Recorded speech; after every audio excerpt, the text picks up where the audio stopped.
So some big offseason news, which I totally love. This will be a fun storyline. So it came out today that the Columbus Blue Jackets have traded Patrick Laine and a second-round pick in 2026 to the Montreal Canadiens for defenseman Jordan Harris. And yes, that is right. It's Columbus who's shipping off Laine, who is losing a second-round pick. And I mean, at one point that may have been shocking, but just a reminder, I just remembered Cap Friendly is gone. Patrick Laine has a cap hit of $8.7 million with 2 seasons remaining. So I've got some thoughts about this. As I said, it's a fun trade. Patrick Laine back in Canada, awesome. In terms of for each team, I mean, Columbus has got to be happy just in a vacuum to free up this much cap space with just that one pick while also getting a player back, plus no salary retained. That's great. My kind of question is, can that salary actually be used to move Columbus into a better position? I don't personally see them contending next year, perhaps the year after that.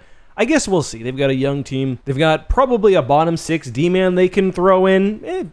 Pretty good. Columbus in a bit of a tough spot as well. Laine wanted out. And I mean, even if they can't compete in the next 2 years, they have that extra salary room now to sign a player to a deal, which yes, may start in those next year or two, but go far beyond. As for Montreal, I think this deal also makes a lot of sense for them. I don't think I'm doing any top secret hockey analysis to say that Montreal is also not going to be in a position to compete within the next year or two. So they're taking a risk on a player, Laine, which we'll get to in a second, while also picking up an asset. And I mean, when we look at Laine, he's a very interesting player. Amazing start to his career. 36 goals, 44 goals, 30 goals in his first 3 seasons. Almost hit 30 in 2019-2020, but he only played 68 games. You know, amazing scoring for a young player, acclimated to the NHL very quickly. Some concerns about character. He was moved to Columbus. Mixed results, 1-year contract. He played pretty well, 21-22. Earned a new 4-year contract, but since then has seen dropped production, several injuries, including a broken clavicle, and